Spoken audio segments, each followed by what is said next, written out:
we need Nevada to say yes to 4 more years of President Donald Trump in 2020.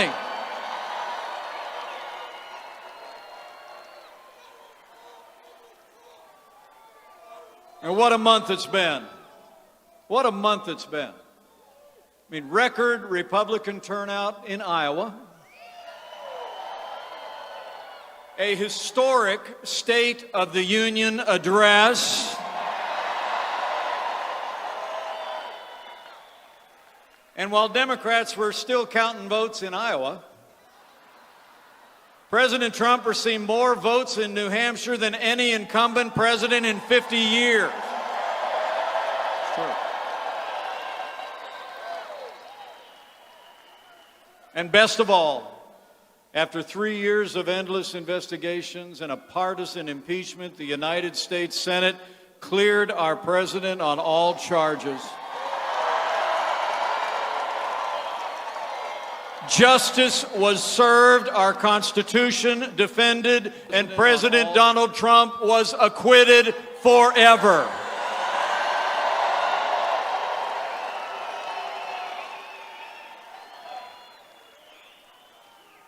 You know, I can see it here today, what I see all across this country. The support for this president has never been stronger. And as a divided Democrat Party prepares to caucus here in Nevada tomorrow, we couldn't be more proud. Republicans are united, and tomorrow will place the name of President Donald Trump on the ballot in the Silver State.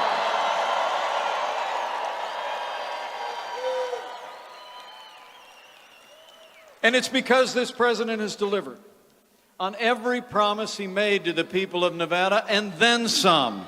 It's been 3 years of promises made and promises kept, but we're just getting started. I mean, think about it. President Trump promised to rebuild our military and restore the arsenal of democracy. And this president has already signed increases in our national defense, the largest since the days of Ronald Reagan. We've rebuilt our military. Under this commander-in-chief, we're finally giving our soldiers, sailors, airmen, Marines, and Coast Guard the resources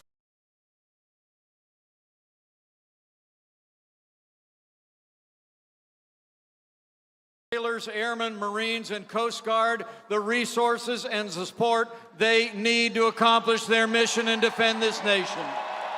We're doing it again. And with that renewed American strength, we're standing tall on the world stage again. We have a president who embraces his role as leader of the free world.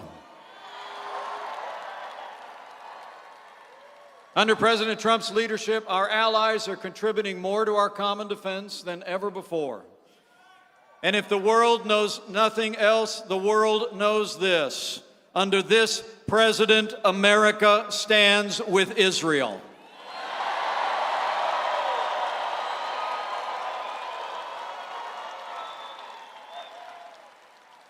So we've been standing with our allies, and we've been standing up to our enemies. Where the last administration sent pallets of cash to terrorists in Iran, under this president, we've taken the fight to radical Islamic terrorists on our terms, on their soil.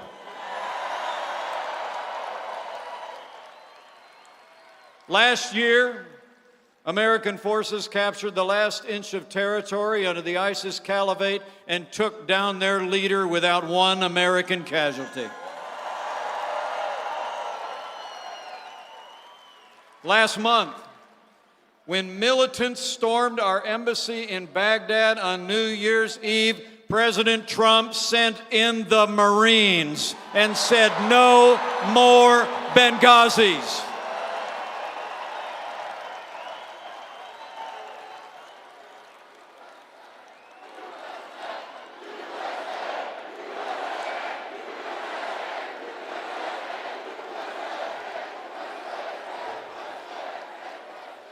And when American lives were threatened by the most dangerous terrorist in the world, President Donald Trump took action, and Qasem Soleimani is gone.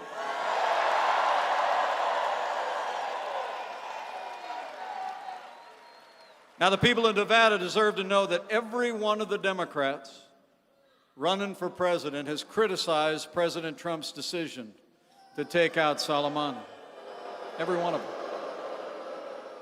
Bernie Sanders even said the president's decision to take out Soleimani was, and I quote, assassinating a government official.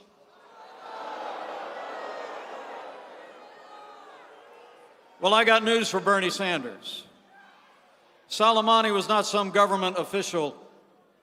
He was a terrorist, and President Donald Trump was right to take him down. That's what leadership looks like, Nevada. That's the leadership of President Donald Trump.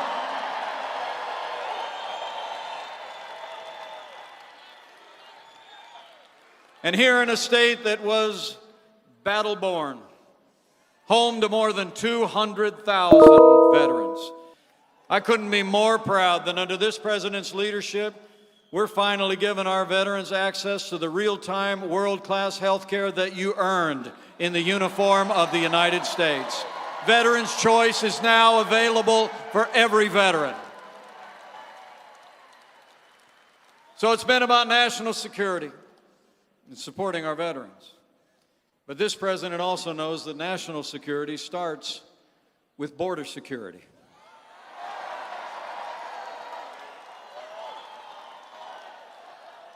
And under the president's leadership, we've made historic investments to secure our border and end the crisis of illegal immigration. Mexico is doing more than ever before to secure our southern border and theirs.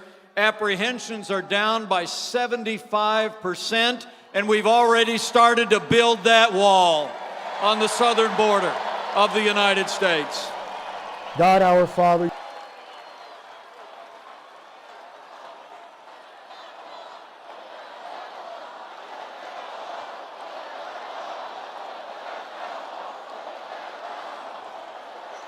Oh, we're building it.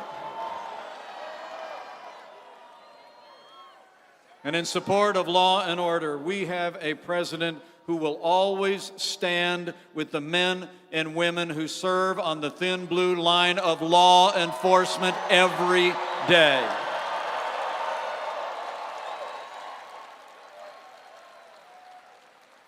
And to support the rule of law. This president kept the promises he made to the people of Nevada. We've already appointed more than 190 principled conservatives to our courts at every level, and they are all men and women who will uphold the God-given liberties in our Constitution, like the freedom of religion, the freedom of speech, and the Second Amendment right to keep and bear arms. It's true. And I couldn't be more proud to serve as vice president with a president who stands without apology for the sanctity of human life.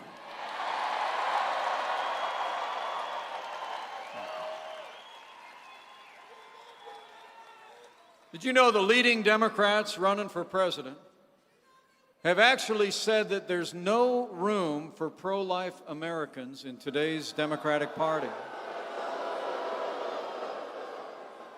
So let me be clear. To every pro-life American, Republican, Independent, Democrat, you have a home in the Republican Party. President Donald Trump is the most pro-life president in American history. So it's about security, it's about liberty, it's about our values. And it's about three more things under this president. It's been about jobs, jobs, jobs. From the first day of this administration, President Trump promised to revive the American economy, and he went straight to work. Working with our allies in Congress, we cut taxes across the board. We rolled back more federal red tape than any administration in American history. We unleashed American energy fought for free and fair trade, and the American economy is booming.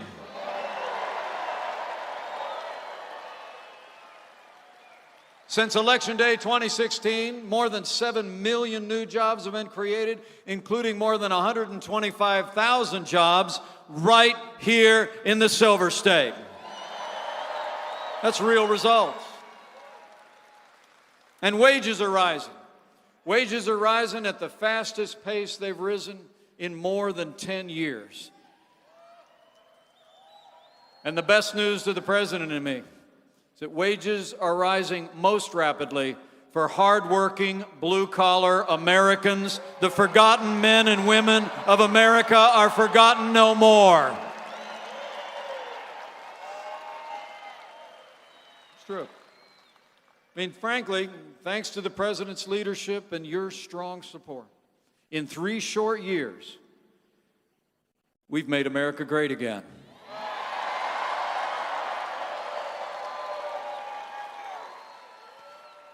But to keep America great, we need you to decide right here and right now that Nevada is going to vote for 4 more years of President Donald Trump in the White House.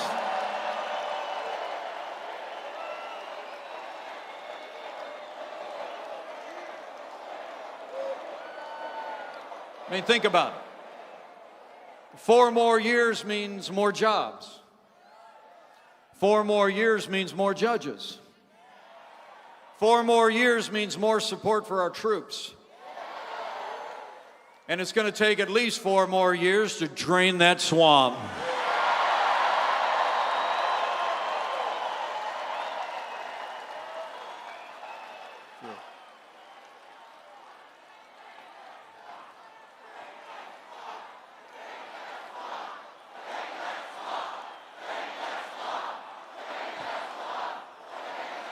Oh, we're draining it.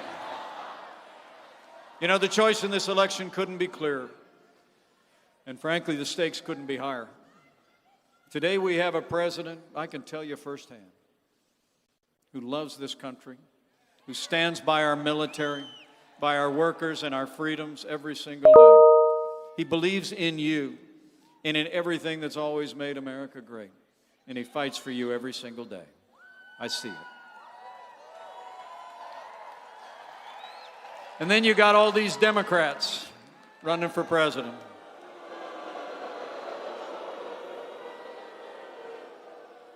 Y'all see that debate the other night in Las Vegas on TV?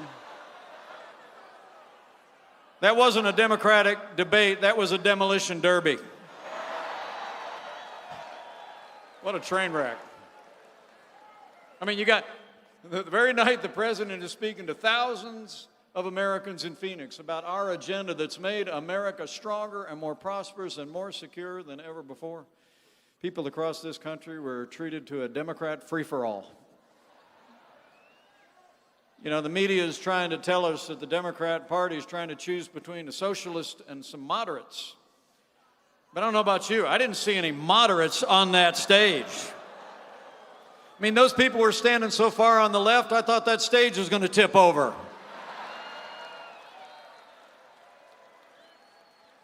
A lot of people are talking about who won the debate. So why don't we help them out? President Donald Trump won the Democrat debate in a knockout. No contest. Lights out.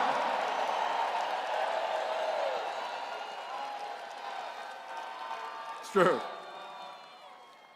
You know, honestly, today's Democratic Party has been taken over by radical leftists who want higher taxes, open borders, late-term abortion, and socialist policies that would crush our economy. I mean, frankly, when you listen to their radical agenda, you frankly can see why Democrats keep trying to run down this president. Because they know they can't run against this president. I think they tried to impeach our president because they know they can't defeat President Donald Trump in November of 2020. So, men and women of Nevada, keep bringing all this enthusiasm every day between now and Election Day. Keep voicing your support. Keep telling your neighbors and friends at worship and at work about everything that we've accomplished together under this president's leadership. Wherever you go, every day between now and Election Day, talk about the progress we've made as a country. In fact, you might even wear one of those red hats to the next Las Vegas Raiders game. Go tell the story.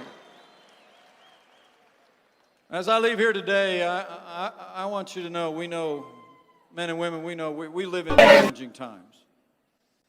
It seems like there's more that divides us these days than at any time in my lifetime. But I want to tell you, all of you traveling across this country, I have faith.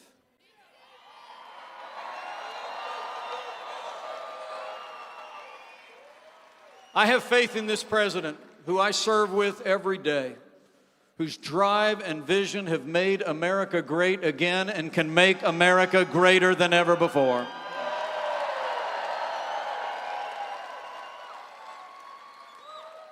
I have faith in all of you and people all across this country that when we lay out a choice between more freedom and less, between a growing America and bureaucracy, the American people will choose freedom every time. So let's give them the choice.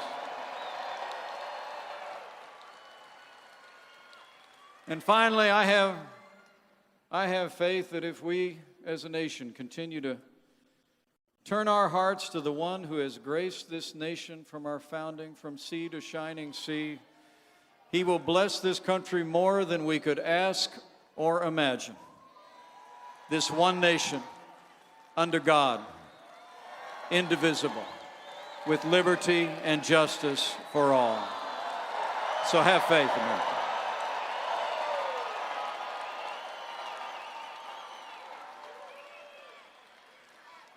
Ladies and gentlemen, President Donald Trump is the real deal.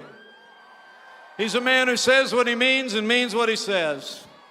He never quits, he never backs down, and he's never stopped fighting for you every day. And now, Nevada, it's our turn to fight for him. It's on. And I leave here today with every confidence that with your continued support every day between now and November 3rd, we're going to keep on winning. We're going to make Nevada and America stronger and more prosperous than ever before. And with President Donald Trump in the White House for 4 more years, and with God's help, we will keep America great. Thank you all very much. God bless you, and God bless America.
much, and hello, Las Vegas. Great to be with you.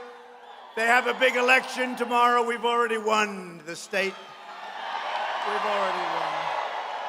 I like ours better. We just take it. Just take it. We want it. I like it that better. You know, they say they're going to have a lot of problems tomorrow. I hate to tell you this. I don't know. Have you heard? I hear their computers are all messed up just like they were in Iowa. They're not going to be able to count their vote. They're going to tell you about health care. They're going to tell you about our military and the jet fighters and the missiles and rockets. But they can't count votes. They just can't count them. They can't count votes. But they're saying they may not be able to do it again. They're still trying to tell us. I called up yesterday. How are they doing in Iowa? Was that 2 weeks ago? They say, we're getting close. They're not getting close. They'll never know. They'll never know. But I hear the same thing could happen tomorrow. I hope it doesn't, actually. I hope it doesn't. But I'm delighted to be back in a state I love. I have a beautiful building right down the road with the proud, hard-working patriots of Nevada. You got to say Nevada. You say that wrong, you got problems. You say Nevada, they go, what the hell? Got to be Nevada.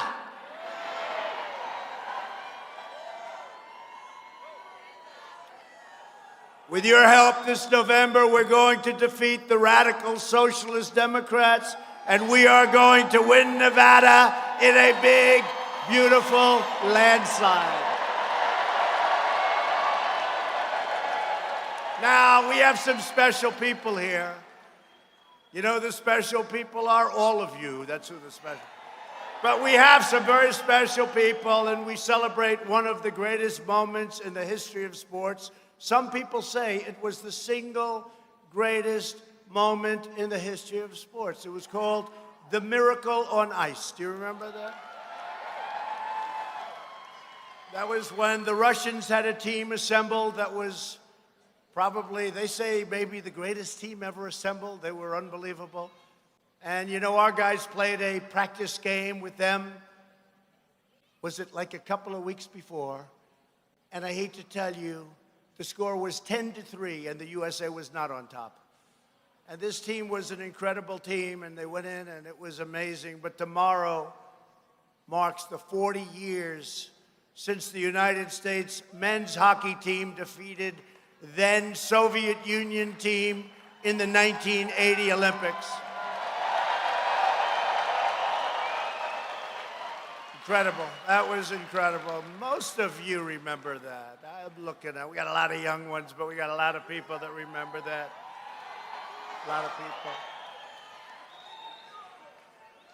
And by the way, we got the Olympics coming back, coming to Los Angeles. Thank you, President Trump. Thank you, President Trump. Thank you very much. Thank you, President Trump. 8 years. 8 years, 2028. And you know what? Unless I'm still president then, which is a distinct possibility, I won't be here. And you know what they'll do? I'll say, how's the Olympics going? Does anybody have a ticket for the president that got the Olympics to come here? They'll say, I want to thank, and they'll thank hundreds of people, but they won't thank your president, and I'm the one that pulled it off. But that's okay. 2028 Olympics is coming to Los Angeles. It's going to be great. And we worked with the mayor of Los Angeles. He was great. He called up, and we gave him a lot of help. I was president-elect then because the president didn't want to get involved. He didn't want to get involved in getting the Olympics, so they called me, and I was president-elect, hadn't taken office. Then I got involved, and I'll tell you, they were happy we got involved. It was great. It's going to be very exciting. Today, we are thrilled to have with us 14 players of that really incredible gold medal team. Give them a big hand. Give them a big hand. And they were amazed. They said, boy, this is a big crowd. I said, it's only because you guys are coming. You know, this thing was supposed to be for this evening. And I said, let me get back to Washington. Do it early. So we gave you almost no notice. You have thousands of people outside, thousands of people inside. You had to see. We were in Iowa, we were in New Hampshire. You saw what happened in Colorado last night. It was unbelievable. Every place we go, it's the same. It's been incredible. I don't know if you saw the pictures last night of the outside in Colorado. It was incredible. You could have filled that arena up 4 times, and it was a big arena. And it's something. So I hated to do it to you at 12 o'clock, but I said, let's go. I want to get back. We got to deal with China. We got to deal with Russia. We got to deal with North Korea, South Korea. We got to deal with the rest of the world. Get my people back. We got to get the hell out of here, right? But we have a lot of time. I'd like now to invite these incredible sport legends to join me on stage. A friend of mine and a very good golfer, by the way, Captain Mike. Hey, Mike. Where's Mike? Where is he? Mike. Come here. Do you know who he is? He's a fake handicap is what he is. Say something, Mike. Just welcome everybody. It's ironic we happen to be here to celebrate our 40th anniversary. The Vegas Knights flew the whole team out to honor us tonight and for the weekend. And we obviously thank the people of Las Vegas for having us here. And we're looking forward to celebrating a special time. And it's a great honor for the president to invite us to be part of this event as well. So Vegas, thanks for having us. But just tell them, am I a good athlete and am I a good golfer? Yeah, you are. Yes, sir. Whatever you say. Thanks, Mike. That was some goaltending, right? How many did you rebuff? Jim Craig, that's the next guy. I mean, but how many did he do? Very few. Very few, but a lot of shots, right? Yes, a lot of shots. He was like a piñata. Yes. So, Mike, that was great. Goaltender Jim Craig. So, Jim rebuffed. Come here, Jim. Great goaltender. Great goaltender. They didn't know what was happening. They kept shooting. He doesn't know how many you rebuffed. How many did you rebuff? 37.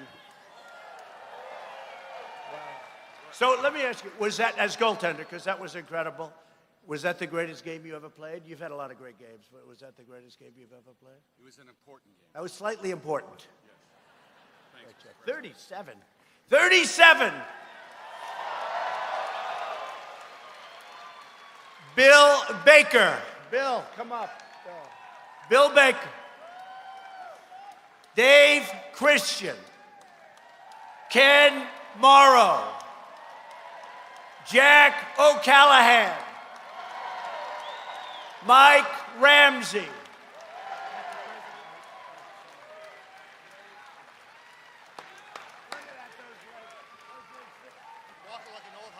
Those legs took a beating.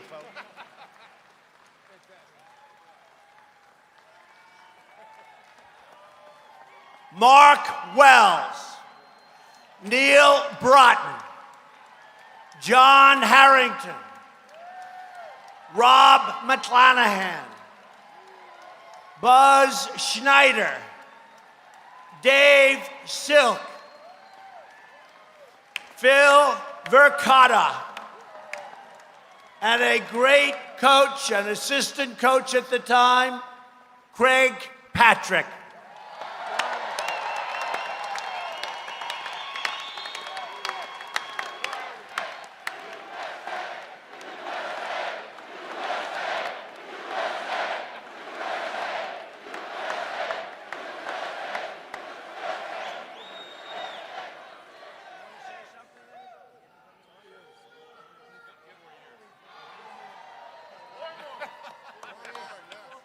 They said 4 more years.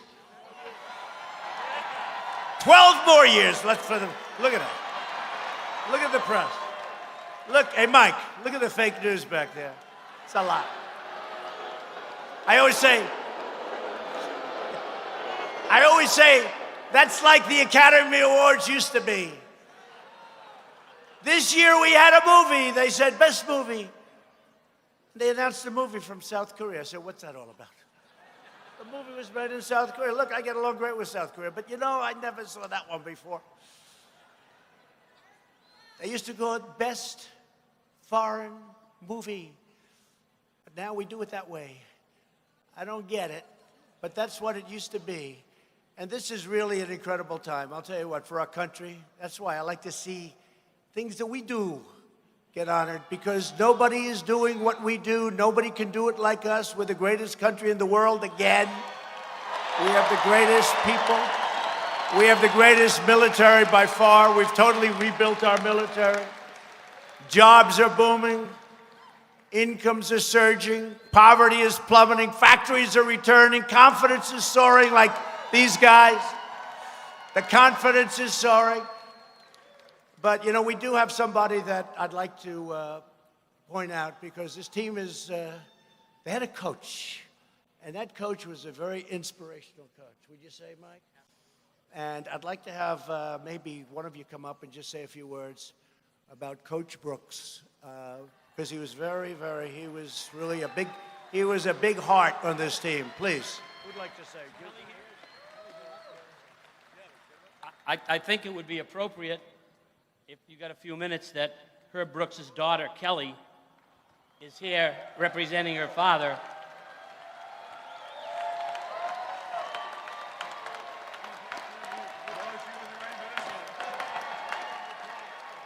And I can honestly tell you that Kelly was not ready for this at all.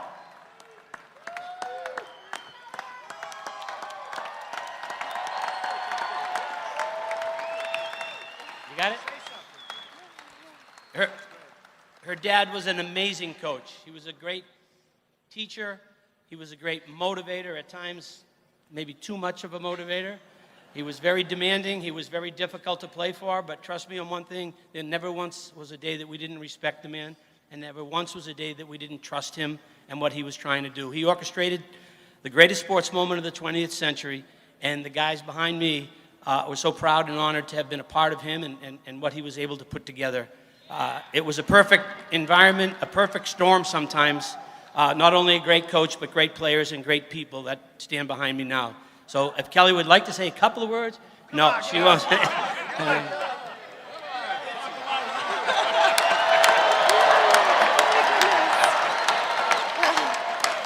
Thank you. I'm honored that his legacy still is alive today, and he would be proud to be here with you all. In my personal opinion, he would have been a Trump fan.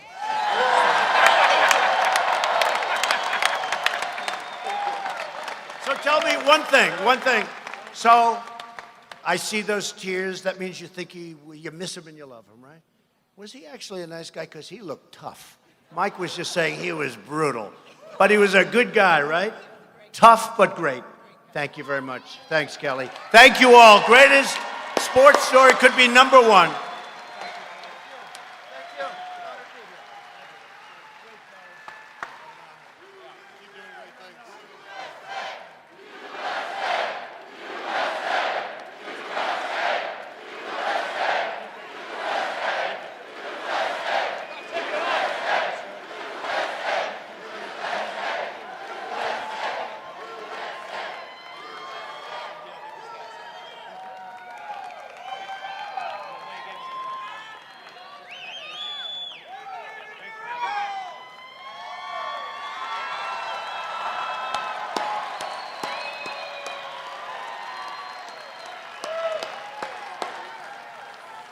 So a lot of people, a lot of the sports experts, sports writers have voted that as the single greatest sporting event or athletic achievement. I think so, yeah.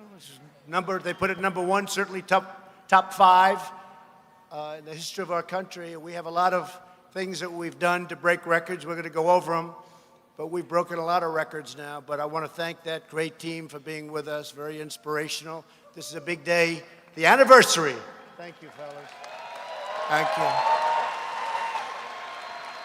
you. In my State of the Union address, I proudly declared that we are in the midst of the great American comeback, and we're just getting started. After 3 years of ridiculous witch hunts and partisan Democrat crusades. By the way, I think they're starting another one. Did you see that? I see these phonies, the do-nothing Democrats. They said today that Putin wants to be sure that Trump gets elected. Here we go again. Here we go again. Did you see it? A story.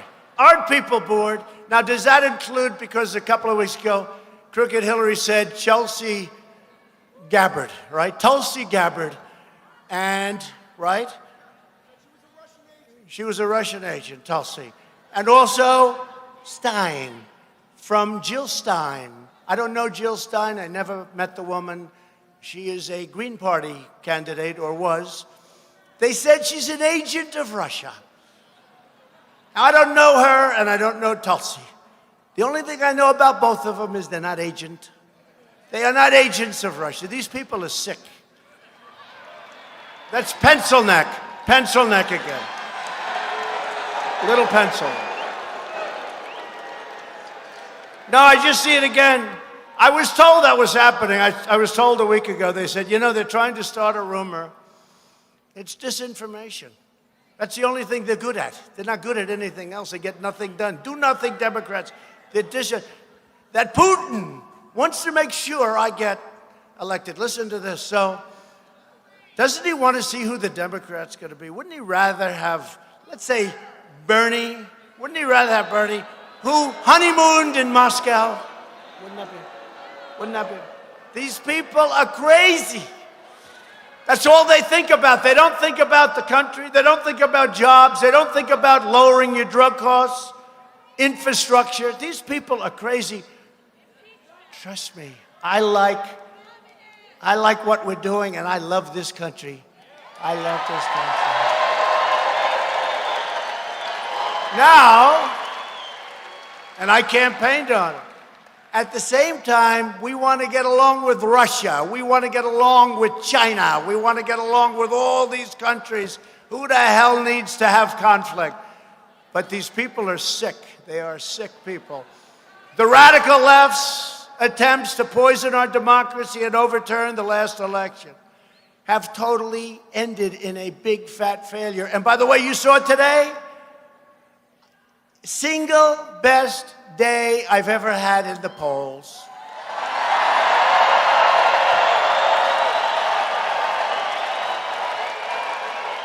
And any poll that the fake news gives you, because the real numbers are higher, but any poll they give you is a fake.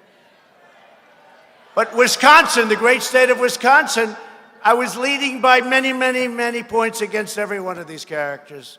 Can you believe it? We got a new one, Mini Mike. How did he do in the debate the other day? Mini Mike! Here's a box, Mike. Here, Mike. Boom. Mini Mike, he was a beauty. What happened? He couldn't breathe. What happened? Mike would like to know. How about that Pocahontas screaming at him? She forgot. She forgot that she lied about her own heritage. She said she was an Indian because she had high cheekbones. That was the only thing. Remember when I said I have more Indian blood in me than she has, and I have none? Right? I have none, to the best of my knowledge. Wouldn't mind having some, but I happen to have none. And she choked, and she went out and got a report done. 1,024. You know what that means? That means probably I do have more. Now, why didn't he bring that up when she was screaming at him? Why? Because he was gasping for breath. I can't breathe. He's going, I can't breathe. I can't. She's hitting me too hard. Pocahontas. Well, she won that debate because Mike could not respond.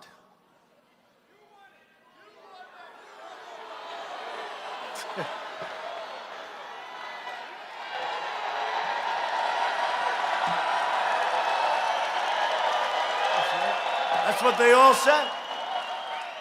They all said that. That's funny. They're all shot. It's not me that's saying it, fake news. You fake news people. No. No. They all said it, though. Who won the debate? Trump.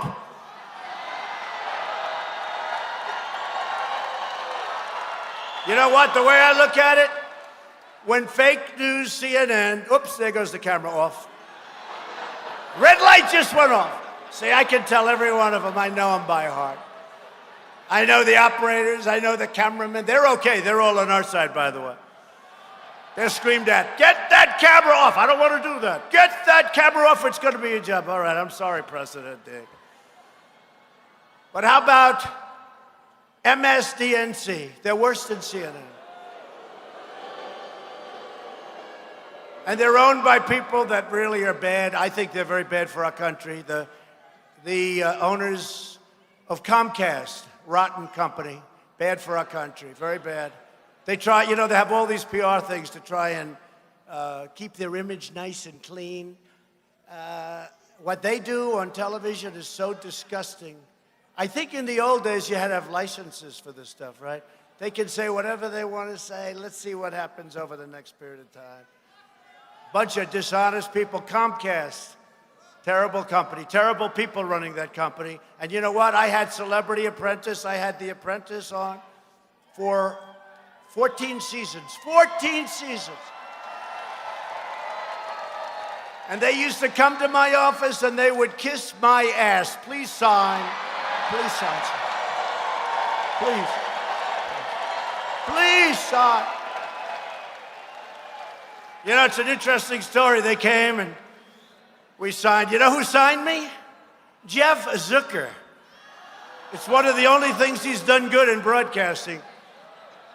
But I signed, and NBC, as you know, is owned by Comcast. But I signed, and they figured the show would be a total failure, so they only signed me for one season. You know, I was going to have it. It was going to go on. And then the show started at 10, went to 8, went to 7, went to 5. Went to 4, went to 2. It went to 1. I had the #1 show in all of television. #1. It was a phenomenal, and the final episode, remember that? Do you remember that? Do you remember the final? We had, I don't know, it was like one of the biggest shows of the year. It was a tremendous success there. But here I was. I signed with NBC. And they didn't even want to waste the ink on an option. Usually they have an option for, you know, just like, they didn't do it, you stupid people. So they paid me very little for the first season. I think $25,000 a show, which is, you know, considered like not good.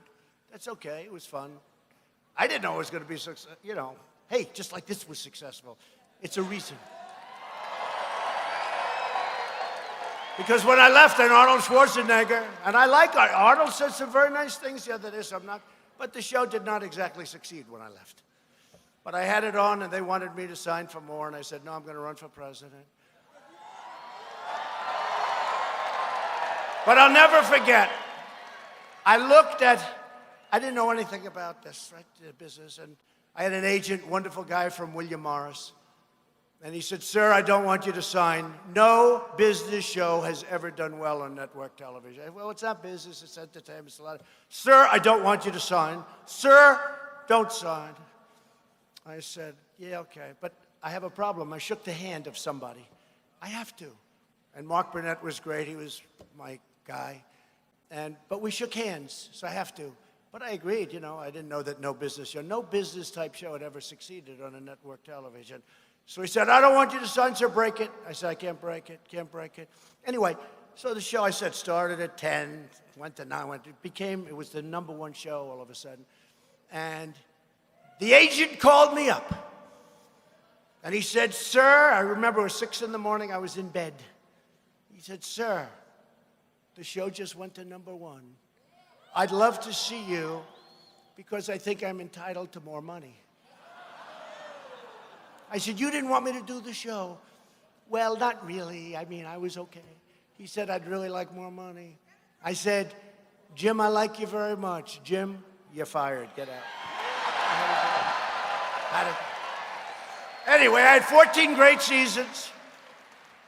over about 11 years, because it was so successful, they kept it. They would have run it. Remember when they did the 3 hours? The whole night was The Apprentice. They said, wait a minute. Gone with the Wind, to mention the movie the second time. Gone with the Wind is shorter.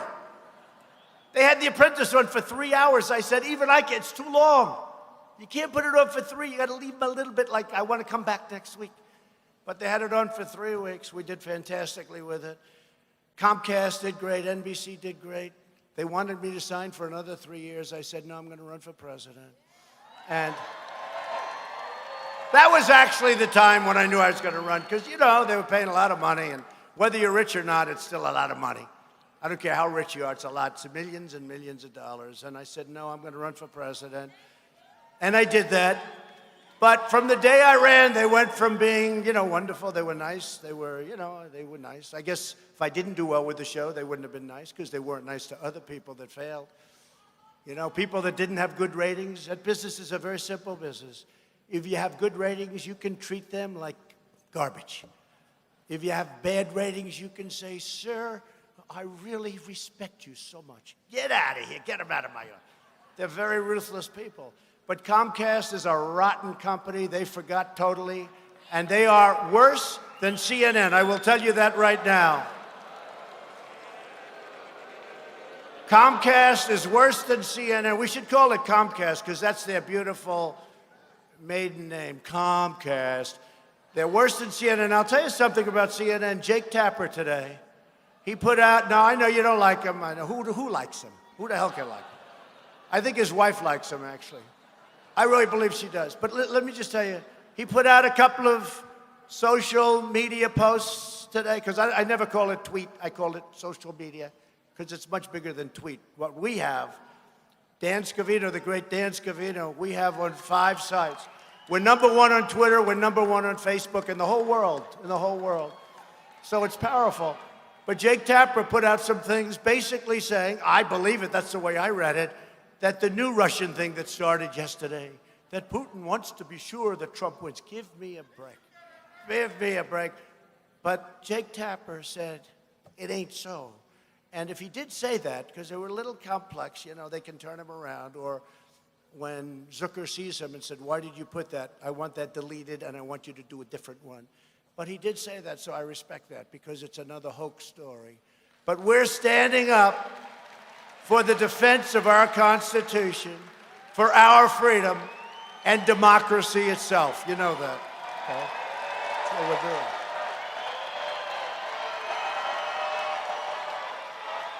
I gotta get that. Hey, Bobby, see that guy? I love this shirt. Bobby, I don't know, he looks like a nice guy. Can you please walk him up, even if you have about 5? Come here. Come here. You gotta see this shirt. You gotta see this shirt. I love it. I'm gonna order me one that I can ride around. Come on up here. He looks safe. He doesn't look like he's gonna start a fist fight. He's a good fan, I guess. You gotta see this shirt. I love it. Is there any place that's more fun than a Trump rally, right? How many rallies have you been to? Huh?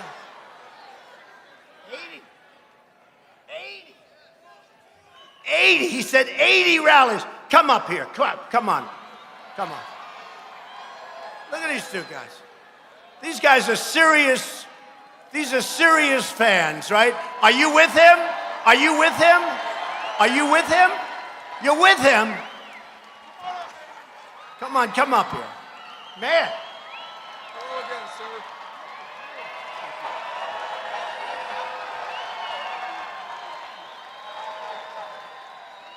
We met yesterday at your rally in Mesa for the first time. I've been to 2 rallies in 1 week, so I'm just getting started. Oh, welcome. And look at this guy. Come on. God bless you.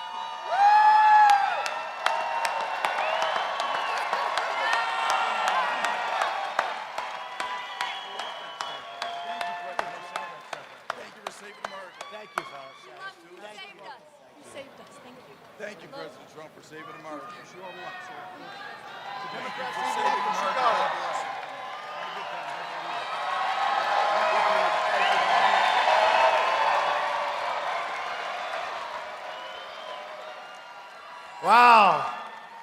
I just said, how long have you two been together? I figured they'd say, you know, we're married. He met her at the rally in Colorado. Can you believe this? Do you believe it? Man, did he get lucky. They both got lucky, right? They both got. Well, that's cool. No, I just see there's so much stuff out here. It's genius, actually. While the extreme left has been wasting America's time with vile hoaxes, we've been killing terrorists, creating jobs, raising wages, enacting fair trade deals, securing our border, lifting up citizens of every race, color, religion, and creed. As you heard, we added another 225,000 new jobs last month alone, way above anticipated schedule. And that makes 7 million new jobs since the election. The number was supposed to be under 2 million, and we added 7 million. And remember, if I give you wrong numbers, the fake news is going to have headlines. Trump gave you wrong. I mean, it's very tough. I've got to be very careful. Even if I give you wrong in the wrong way, they'll say it was wrong. I said, yeah, but it was wrong in the low way. No, that's no good either. Got to be exactly, very precise with these characters. The Democrats don't have to be, but we have to be. We've destroyed the ISIS territorial caliphate 100%. We killed the founder and leader of ISIS. Al-Baghdadi is dead. Al-Baghdadi is dead. 17 years they looked for him.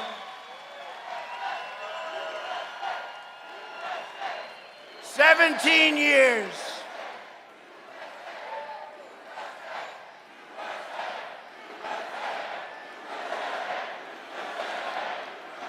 Al-Baghdadi, one of the first things I did when I came in, you know, he's the founder of ISIS. And when I came in 3 years ago, ISIS was all over the place. And I said, you got to knock it out. We knocked it out of Syria and Iraq and other places. We really knocked it 100%. Remember, I wanted to leave. I said, all right, we were at 96%, then 98%, then 99%. I said, let some of these other countries do it, wouldn't you say, right? So what happened is I wanted to leave, and they said, no, we want 100%. So we wait and stayed. We got 100%. Then we moved them all out of Syria, except we did keep the oil. You noticed that, right? We kept the oil. Sorry. They said he left soldiers in Syria. Yeah, I did, to keep the oil, if you don't mind, which is what we should have done in Iraq, too, by the way. I would have done that. They're making a lot of money with all that oil. But you remember that whole thing, I said, you got to find al-Baghdadi. I've been saying that actually for 2 years. I had a lot of other things to do the first year, like fight off the Democrats, these crazy Democrats, with their hoaxes. Think of it, if they use their genius, because they are genius at that stuff, right? They're really good. They can take nothing. They can take a perfect phone call made to the Ukrainian president who said very specifically there was no pressure. He doesn't even know what's going on. And they can take this perfect call. Thank goodness I had a transcriber. Do you agree with that? Because the fake whistleblower said that the call was totally different than what the call was. So when I released the call, when I released the transcripts, they died. They said, oh, we got a problem. They never thought I was going to do it. But I had no choice. I had to, because I had to show they're liars. But think of it. They can take something like that, a perfect phone call, or they'll take just out of thin air, they can make something up. And they ended up today, front page, New York Times. They used to call it the eighth column. That's the big column on the right. I don't know. The paper's become so small, I don't know if they have an eighth column anymore. They used to have the eighth column was the big deal, right? That was the big deal. Today it's too narrow. I think they're probably, after I'm gone, they won't have any columns. That's why eventually they're going to support me. Eventually, the Times and the Washington Post, which will be dead as a doornail after I leave, and the CNN, it'll be an obsolete business, the cable business. MSDNC will be out of business. You know, cable was supposed to be obsolete, and now they're doing the highest numbers they've ever done. If an airplane goes down with 700 people, they don't cover it. If it's not Trump-related, they don't cover it. It's got to be Trump or Trump-related. So if a plane goes down and it's total devastation, if a ship goes down, if the Titanic equivalent went down, they wouldn't cover it unless I was on the sucker. They wouldn't cover it. The fake news would not cover the equivalent of the Titanic. But you know what they're going to do before the election? They're going to say, we want to just say something. We're going to endorse the president. You know why? Because they'll be out of business. Can you imagine if they had to cover Mini Mike? I think he's gone. But you know what? He'll spend another $500 million. Don't forget, I spent 70 and I won of my money. In other words, they said, and this was in the New York Times, I said it the other night in Colorado. I spent 70. Mini Mike so far has spent almost $500 million in order to get embarrassed by Pocahontas. Pocahontas.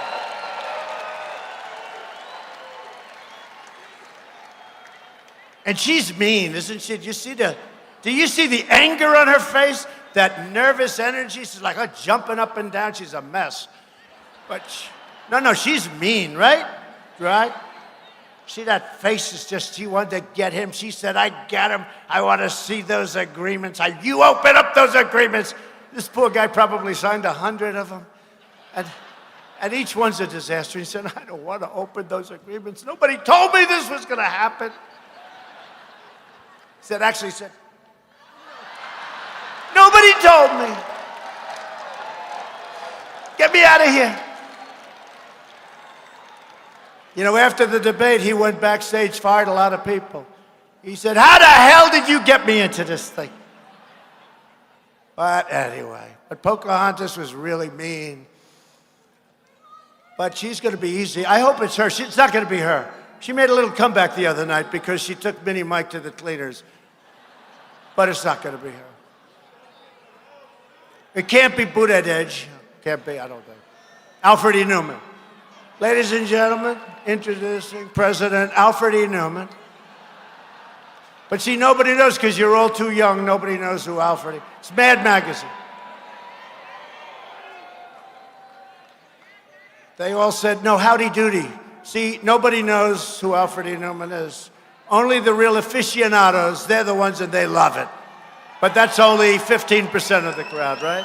Am I right? Better than howdy doody and howdy doody. But he's got to, he's got to worry about his own city. It's going to hell, so he's got to worry because that city's got a lot of problems. I don't get the whole thing, but he's not a bad debater, I will say. He's probably the best up there.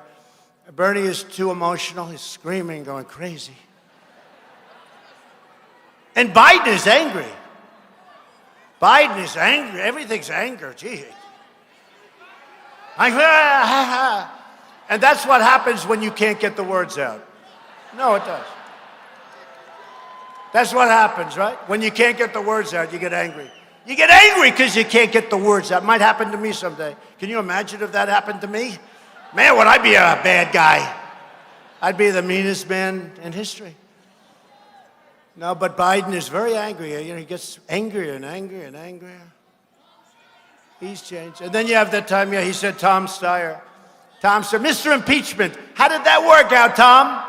Thank you very much for the great poll numbers between him and Nervous Nancy. How did that work out? This schmuck spends $250 million. He ends up with 0.33% in Iowa, but maybe, that could be rigged because they still don't have any idea what he got. Maybe he won Iowa, they took it away from him. No, but he was substantially below. It said 1% and an arrow left. So he spends $250 million, Tom Steyer. Never heard of this guy. Who is he? Where did he get his money? Who is he? He was in the coal business. This guy, this phony, is a big environmentalist. He made his money, a lot of it, in the coal business. Nobody knows that, but he's a fake. Remember when he walked up to Bernie the other day? Hi, Bernie. Hi. Oh, and he was having a fight with Pocahontas, right? Is this the greatest? Mark Burnett said this is the greatest reality show in history. He said you could take The Apprentice, and you could take Survivor, and you could take every other reality show ever made, multiply it times 10,000, and you still don't have what we have. And even the cast, he did say this. You got the perfect president. You got the perfect first lady. How about the first lady?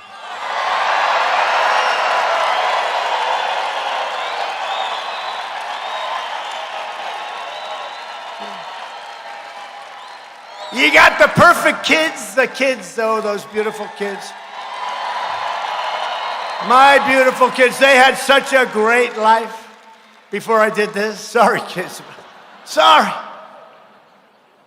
My beautiful Ivanka, she had such a great life. She had a company that was selling shoes and everything you could sell. She just put her name on it. And she said, Daddy, it doesn't matter. I want to come to Washington and help people get jobs. Right? Isn't that true? And she left the company.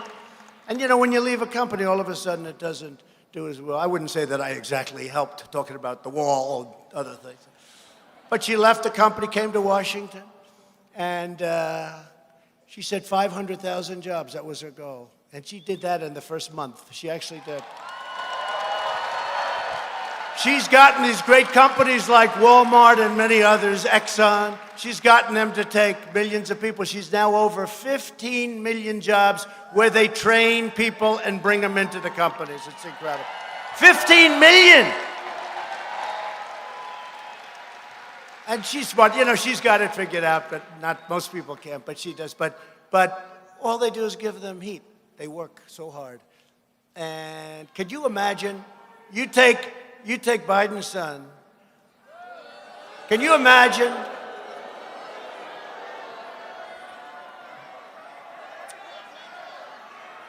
You know, I deal with all these big companies and these great, great countries.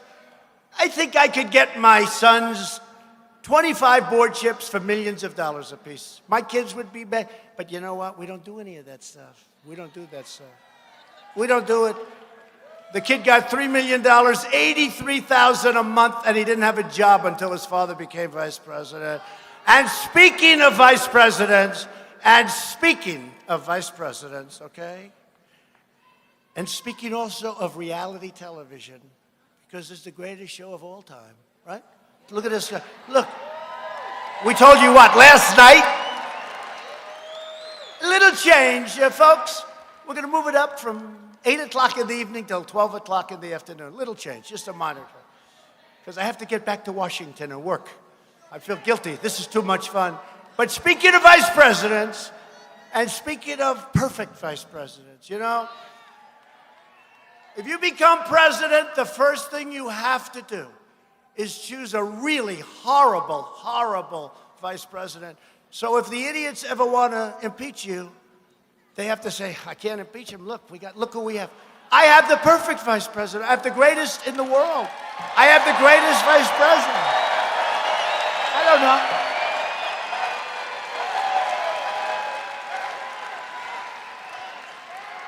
I got the great ones. I said, you know, I can't do that. I picked a great guy. He's done a fantastic job. He's been a great vice president. But it is true. I could have picked, I'll give you names, but I don't want to do that because I don't want to hurt anyone's feelings. But there are plenty of them out there, mostly out there. And I don't want to do that. But Mike Pence has been great. But tell me, is it perfect casting? The whole thing. And this isn't about casting. This is about real life.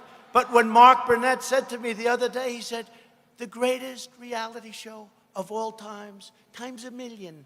And that's exactly, except for one thing. We work our asses off, and we are doing things like nobody has ever done before. Nobody.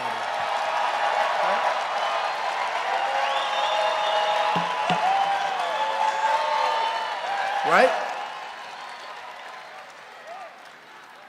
So we took out al-Baghdadi, and then we just took out 2 weeks ago the world's top terrorist, Qasem Soleimani of Iran, ending his evil reign of terror forever. He's the father of the roadside bomb. When you see our beautiful people walking around with no legs, they're walking and trying to walk so hard, and they're really in rough shape. They have incredible the job the doctors do at Walter Reed in some of these hospitals. And they get them to a point where sometimes they really can. They walk around, but it's hard. and they lose legs and they lose arms. That was Soleimani. He's the father of the right. He loved the roadside bomb. He thought it was a great thing. Where is he now? Soleimani. And I'll tell you what, you know who's happy about it? The people of Iran are happy, and even the leaders of Iran, because the leaders of Iran were afraid of him, okay? And the fact is, America is respected again. We're winning. We're winning all over. We're winning in Washington. The Democrats keep losing their minds. That is why millions of registered Democrat voters are leaving their party to join our movement. It's not even a party, it's a movement. They're joining the Republican Party. It's true, we have a lot of, look at the energy in this room. They're all fighting. They're all fighting. Look, we're a unified party. The Republican Party has never been unified like it is today. I mean, I'll show you. I could say we're going to go over to the Hilton, or we're going to go over to someplace, and we're going to do a rally at 8 o'clock tonight. We'd have tens of thousands of people. There's never been this. You know, Ronald Reagan was great. I thought he was a great guy, great president, didn't like his policy on trade. That's okay, trade. But if he came to Las Vegas, you know, they'd have a ballroom, they'd have 500, maybe 1,000 people. What we're doing, and this isn't even, I must say this, I don't want to tell you this, this is not election season because we're 9 months away. You know, election season is when you're 2 months away. We're not even in election season, and we have more enthusiasm now, believe it or not, than we had even before the election in 2016. It's too early. Too early.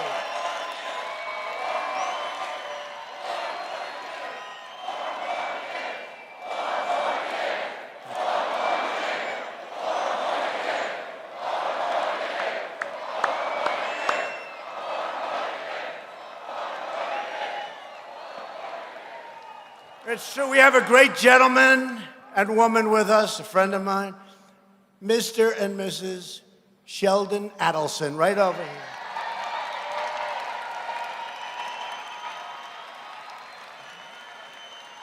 Great, great person. Two great people. He's got so much money, he doesn't know what the hell to do with it. He owns the Sands Hotel. That's like one of his smaller businesses. Sheldon, that's like your small business, right? He is a great guy. She is an incredible woman. She's a doctor. And she studies addiction and drugs, drug addiction, all sorts of addictions. And she knows more about that subject, I think, than anybody. And she works hard, and she doesn't need it. He does not need the money that she brings in, okay? He also happens to own the paper. He owns the paper. You own the paper in town, right?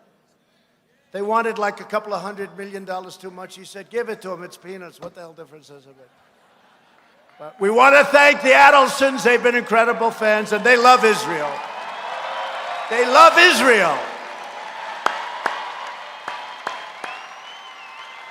I just saw him sitting there. I didn't know they were here. I just see him sitting there. Ah, he's something. The chairman of the Nevada Republican Party, who's really been great. He's been with me for a long time, and he's a very committed man. Make America great again. You know this. Let's do a poll, quick, just quick. You know, I'll never get rid of MAGA because I'm superstitious.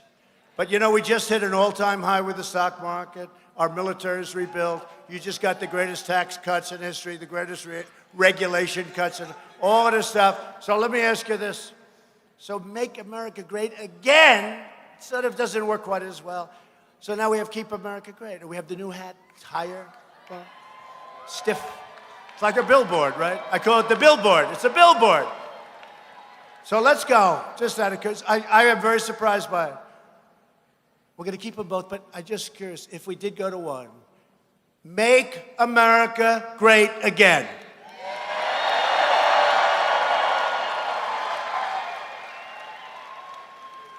Keep America great.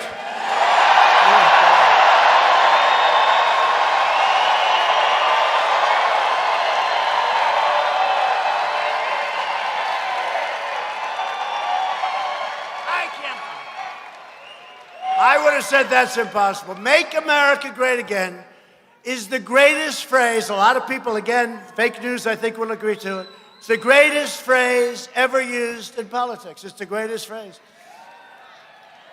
Now, who has the greatest phrase ever used in the history of politics and say, oh, let's go with a new phrase, right? But we're going to keep, so we have to keep MAGA. But now we have CAG. Now we have CAG. So we have them both. I just don't have the courage to get rid of the one who would be too disrespectful. Too disrespectful. But Michael McDonald, I want to thank you and the members of the Nevada Republican Central Committee. You're all here. You're great people. And a man came here, he loves us, he's been with us, Rick Harrison of the world famous Gold and Silver Pawn Shop.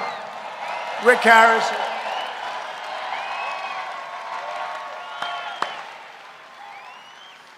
You better win, Michael, otherwise that's the last time I'm introducing you like that. I hear we're up, I hear we're doing nicely. I hear we're doing great. And by the way, the union, I have a lot of respect for that union. You know, last time I had a strike in my building during the election. It's the only reason we would have won this state. I'm like brilliantly, to save 3 cents. I could have settled the strike before the election. I wanted to save $2. Total. That was a brilliant move. And then we had some guy running, a guy named Hecht. And he wasn't too good. He didn't do too good. But we almost won the state despite, I had a big strike. I had thousands and thousands of union guys. They had it, you know, look, they wanted to show us.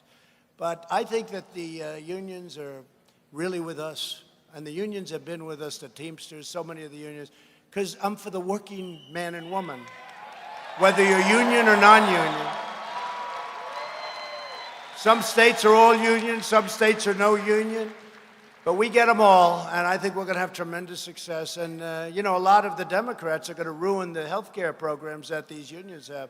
The unions have worked hard on health care, and they're going to ruin them. They're going to take away, you're going to lose 180 million people off of great private health care. So we'll see what happens, but a lot of the Democrats want to do that. They think it's wonderful. But together, we're building the world's most prosperous economy and the most inclusive society. That's true. Since my election, over 125,000 new jobs have been created right here in Nevada, including over 40,000 new Nevada manufacturing and construction jobs, a 30% increase. The national unemployment rate is the lowest in over half a century. And soon we're going to have that be a historic number like so many of the others. The average unemployment rate for my administration, this is the coolest of them all, is the lowest for any United States president in recorded history. That's pretty good. That's pretty good. When I'm in a debate, they're saying, we're going to do this. So I said, listen, we have the best unemployment numbers in the history of our country. African-American unemployment, Hispanic-American, Hispanic, we got a lot of Hispanic. I love Hispanic.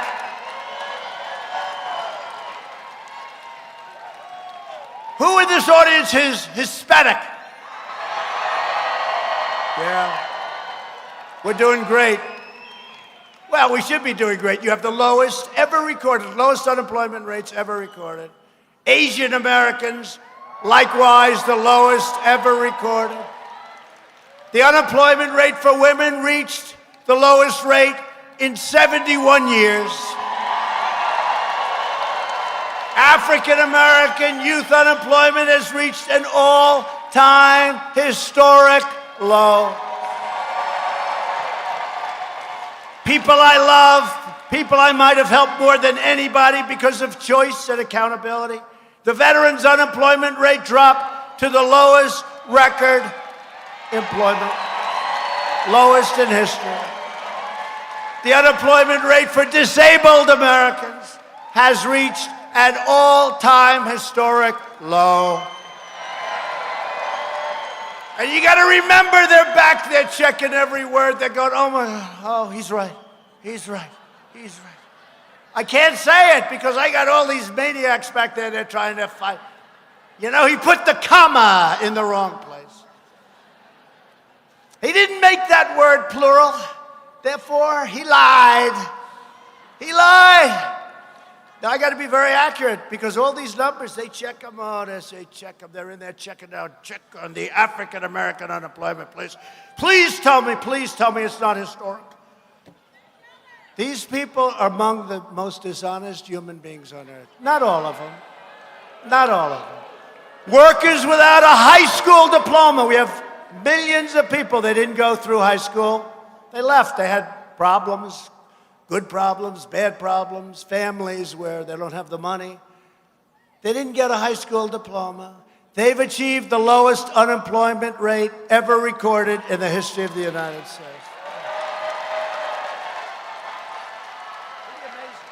Those are important groups of people. 500,000 more Hispanic Americans now own a home. No, Hispanic have done so good.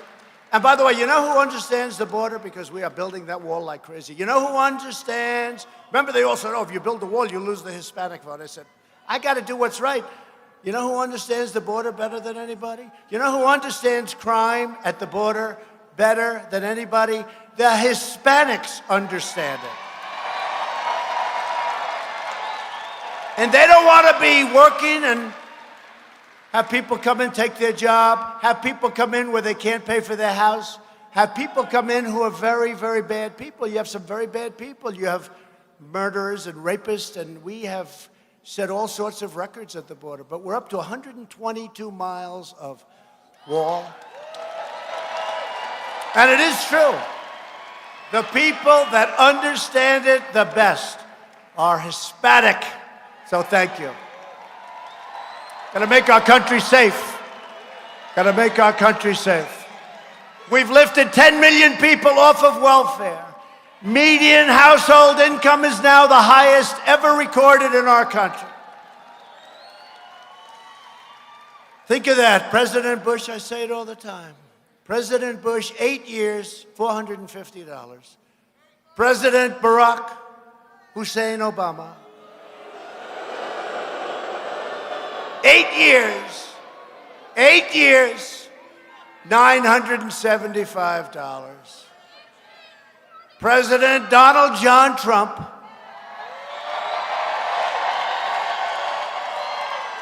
3 years, it's actually less when they did the numbers, 3 years, including the big tax cuts that we got you and the regulation cuts, 3 years, so you had $450, $975, that's 8 and 8. Now we're down to 3 years, a little less, 3 years, $10,000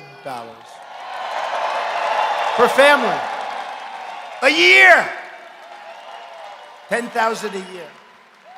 Our historic regulatory reduction campaign is restoring American liberty and ending the tyranny of federal bureaucrats. I deal with them. They're not good. It's called the swamp. We've ended the war on American energy, lowering utility bills, reducing prices at the pump, reducing your prices. Part of that number is all of the money that we save at the pump and on electric. I also recently took action on an issue Nevada has been dealing with for over 30 years, Yucca Mountain. Do you know Yucca Mountain? My budget stops funding for the licensing of waste storage at Yucca Mountain so that we can focus on positive solutions and for much better reasons and alternatives. Why should you have nuclear waste in your backyard? Why should you have nuclear waste in your backyard?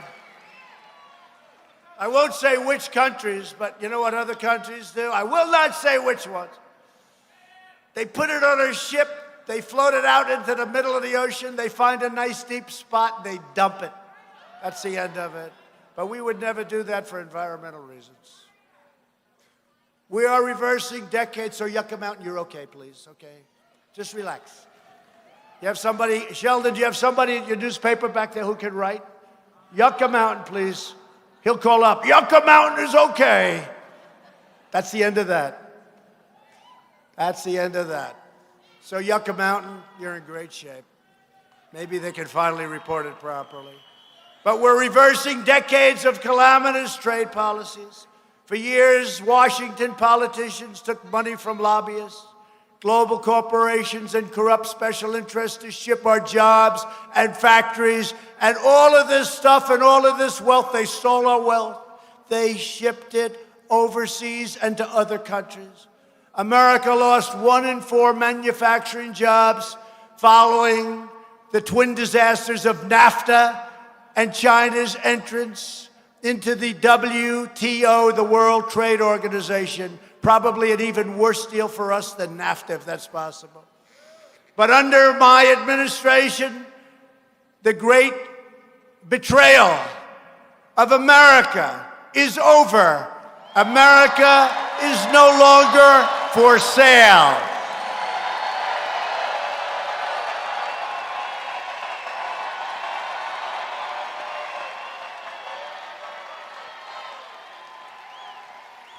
Last month, we ended the NAFTA catastrophe, and I signed the brand new U.S.-Mexico-Canada agreement, USMCA. See, we played the song YMCA because that's the only way you remember. Just think of the song YMCA. Think of the song and you'll remember that. USMCA is a gigantic victory for farmers, ranchers, and manufacturers all across the great state of Nevada. I also took the strongest ever action to confront China's massive theft of American jobs. Our strategy worked. Last month, we signed a groundbreaking trade agreement, probably the biggest agreement of any kind ever signed, with China that will defend our workers, protect our intellectual property, and boost American exports by a lot. China will be buying $250 billion worth of goods from us now, and $50 billion from our farmers. My guys wanted 16. I said, make it 50. My guys wanted 16. They got China up to 20. I said, nope, got to make it 50. And then I said to China, you got 1.5 billion people. What difference does it make? They said, you're right. 50 billion. I don't think our farmers can produce that much, but we're going to soon find out. They're going to buy very large tractors. After years of building up other countries, we are finally rebuilding our country. We are finally putting America first.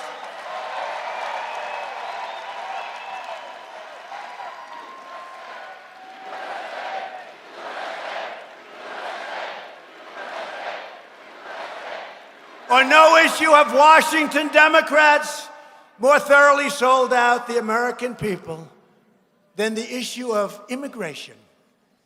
Before I came into office, the far left's policy of open borders allowed deadly drugs to flow freely into our country, poisoning our children, including right here in a very, very big way, the great state of Nevada. Washington Democrats put the needs of illegal immigrants before the well-being of American citizens. You know that. You've been complaining about for a long time. It's one of the reasons you voted for Trump. They want to let anyone from around the world simply walk across the border, and then they want to give them a lifetime of free welfare, of health care, of lots of other things, including education, all paid for by the taxpayers of the United States. Illegal immigration costs Nevada taxpayers, think of it, more than $1.6 billion every year, over $1,500 per household. For the amount of money Washington Democrats want to spend supporting illegal immigrants, we could rebuild every city, all of these distressed areas in the United States throughout our country. The money we spend, it's not even thinkable. And don't forget, when we say come, like in California, the clown, he says, come, we'll give you free health care. People that weren't even thinking about coming. That's why we have caravans of people that we're turning back. Mexico's been great. By the way, they gave us 27,000 soldiers on our border. But when a governor Nice guy, actually. He's a nice guy. We just got to explain the facts of life. He's a nice guy. Oh, doctor, please. Doctor. Doctor in the house, please. Medical, please. A doctor. Thank you. Thank you.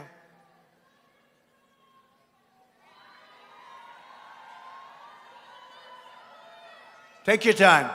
Take your time. We got plenty of time.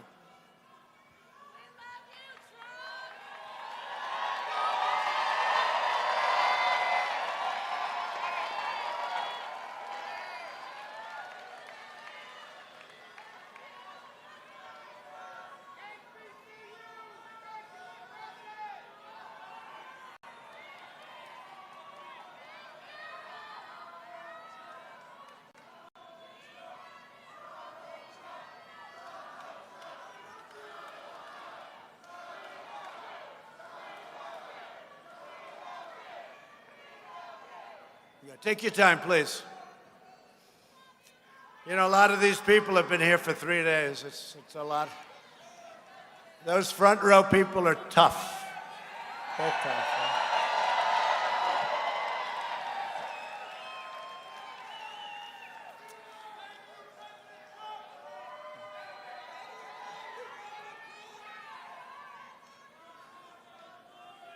Take your time, Doc. Take your time. Yeah.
Thank you, everybody. Thank you, Doctor. Thank you. That's true. They get here they stand and sit, and sometimes days early. In Colorado, they're there 3-4 days early. It's tough. It's tough. And we work it and make sure that you have everything you want. Number one, we cover the facts, and number two, we want to have a good time, because we have to have a good time. You have to have a good time. But things like that happen a lot. Because after 2-3 days, it's not easy. And these are strong people. I'm not going to fight any of them, okay? No, amazing people. Thank you very much. Thank you. Under my administration, we're finally taking care of our own citizens first, including millions and millions of legal immigrants who follow our laws, pay their taxes, lift up our society, and are entitled to a government that protects their families and protects their communities. Every day, Democrats' open border policies are harming and killing innocent people.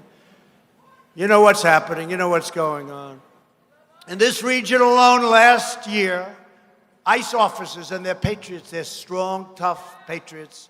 If we didn't have them, they removed thousands and thousands of MS-13 gang members a year, and plenty of others.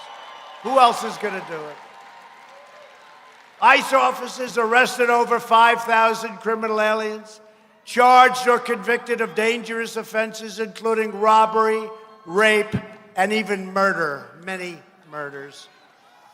In Western Nevada An illegal alien was charged with robbing and brutally executing 4 victims last year. Right here in Las Vegas, 3 MS-13 gang members abducted a man, tied him up with his shoelaces, shot him repeatedly, and hacked him to death with a machete. You know exactly what I'm talking about. It's right here in your place in Las Vegas. Right here. They hacked him to death, tied up and hacked him to death. Yet left-wing politicians oppose all detention of illegal aliens, even convicted criminals and murderers, and they support deadly sanctuary cities.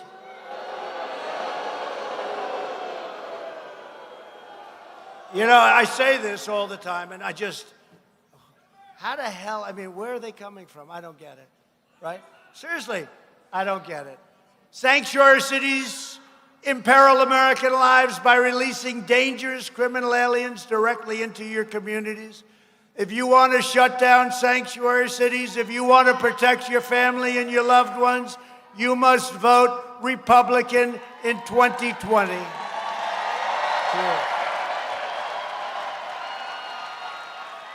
And you have some great ones here, Michael.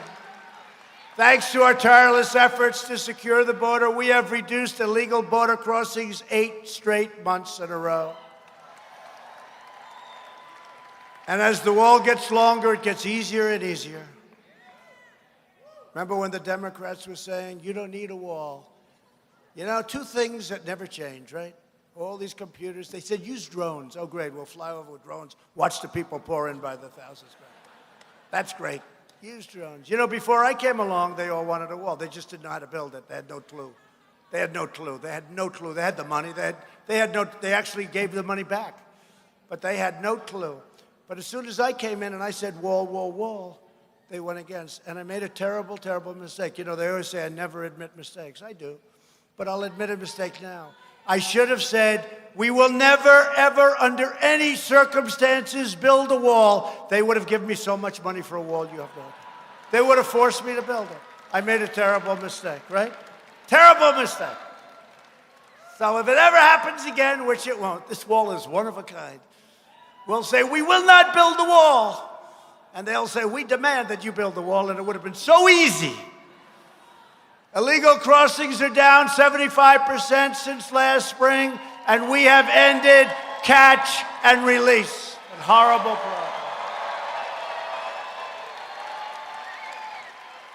We catch them, you know the story. They come over, could be a killer, murderer, rapist. They come over, we can't do anything. We have to be politically correct. We catch them. We then say, what's your address? They don't know. They don't even know their country in many cases. Where do you come from? We don't know. And they mean it. But some are very serious criminals. So we catch them. We take whatever they can take, which is nothing. And then we had to release them in our country. We can't bring them back.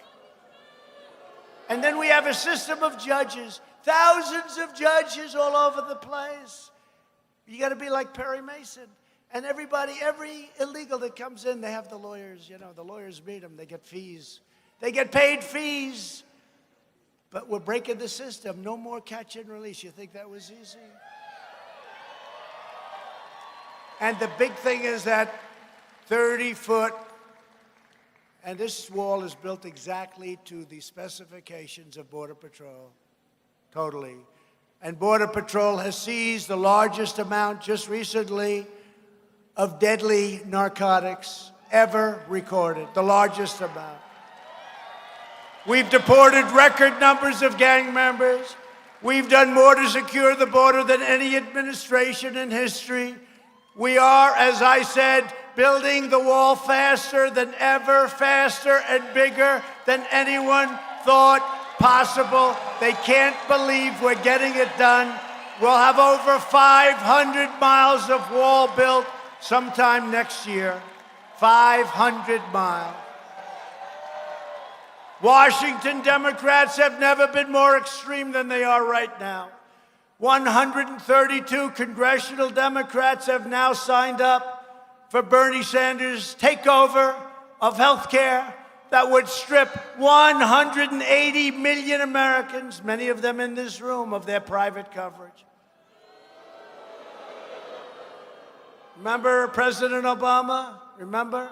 He said, you can keep your doctor, you can keep your plan 28 times. He lied. So we should impeach him. We should impeach him. We're going to impeach him. We'll do a belated impeachment. We're going to do a belated impeachment. 28 times, you can keep your doctor, right? Remember, you can keep your doctor. You can keep, unfortunately, when they found out you can't keep your doctor, he said, I was just kidding. No, we should impeach him. We'll do a belated impeachment, fake news. You have it? So you have to be very careful when you say impeach him, because you know what they do? They go back and they write. They write. President Trump said that Obama should be impeached, but he's not in office, and so therefore they can't impeach. He doesn't know what he's talking about because he's not in office, so therefore they can't. So you have to be very careful. That's why I use the word belated impeachment. Belated, meaning I'm just kidding, okay? They do it all the time. They had it the other day. I said, bring back On with the Wind, right? I said the movie. I said a little bit up here, but I said the movie the other day in Colorado, I guess. I said, South Korean movie won. You know, they said, ladies and gentlemen, the winner of the Academy Award is, and it's a movie made in South Korea. I said, what's this all about? And I deal with them. They like me. We're helping them a lot. They're killing us on trade. You know, they beat us on trade, and then they win the Academy Award for a freaking movie. Right? But we redid that trade deal. But the other day, they got me on this one, too. I said, whatever happened to Gone with the Wind? That beautiful movie, Vivian Leigh, Clark Gable, right? Whatever happened? Bring back Gone with the Wind. And some of them wrote, he doesn't know that that movie was made like in 1936.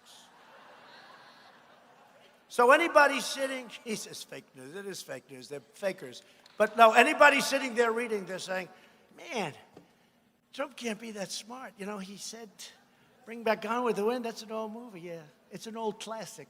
Bring back, what I say is make great movies, you know, not this computerized crap, computerized garbage. And I was never a fan of Brad Pitt, I will tell you. No, I thought he was a stiff. He was like a stiff, you know. It's like a boring guy. All of a sudden he wins the Academy. Whoa, it's a fitting. Their ratings aren't so good in the Academy Awards. You know when that stopped? When they started attacking us. Their ratings went right down the tubers. You know, I told somebody the evening newscast, you know, they're terrible for conservative people. And they're crooked. They're absolutely dishonest. I said to one of the big broadcasters, I'm friendly with them. I said, you know, if you ever did a conservative newscast, instead of you know, you got ABC is terrible, terrible. NBC is just absolutely atrocious. And they do badly. You know, not a lot of people are watching. They used to when we had the late, great Walter Cronkite and these legends, right? But ABC is terrible, and NBC is terrible, and CBS is terrible. They're all the same. And I said, you know, your ratings stink. If you would do a newscast that's conservative, I'd get them a host. I could recommend guys right now. Right? I'd get them a host. We'll call up. Don't take Sean Hannity away from us, please. Don't take our Sean. That's my problem. I don't want to take away any of our people. You get a Pete Hegseth. You get a Jesse Waters. You get, I mean, I could name so many of them, right? And you put them on that broadcast, their ratings would go up fivefold, but they don't know that. I don't know. They're stupid. They're stupid. They're stupid. Their ratings would go through the roof. But they would rather have a failed broadcast that nobody watches than put on a conservative person and lift the ratings 5 times. They would rather have a fail. Just like they were hoping 7 months ago, you know, we had a little skid, and they were hoping the market would crash because they would rather lose their money or big parts of it and have a really horrible market on the basis that we, not me, we could not be elected on November 3rd. This is how evil, this is how crazy they are. They've gone crazy. I guess you call it Trump derangement syndrome. But if they ever did a conservative broadcast, meaning very fair, very honest, but if, it's almost like, when I say that, it's almost like do a fair broadcast, just a fair broadcast. That thing would be the hottest show, but they don't realize it. And if they do, they probably wouldn't do it anyway because they don't want to go away from what they're doing, which is crazy because they are doing very poorly. While the social and socialist Democrats are trying to destroy American health care and your Social Security, they're putting it at risk. My administration is protecting your Social Security. Remember they said 4 years ago in the debates, and you had this crazy woman. I mean, I hate to mention her name. I did it, yesterday. I threw all the right. She's a zero. She's got zero television personality. Zero. A.B. Stoddard, whoever that is. She said, Donald Trump lost all of his debates. I won every debate.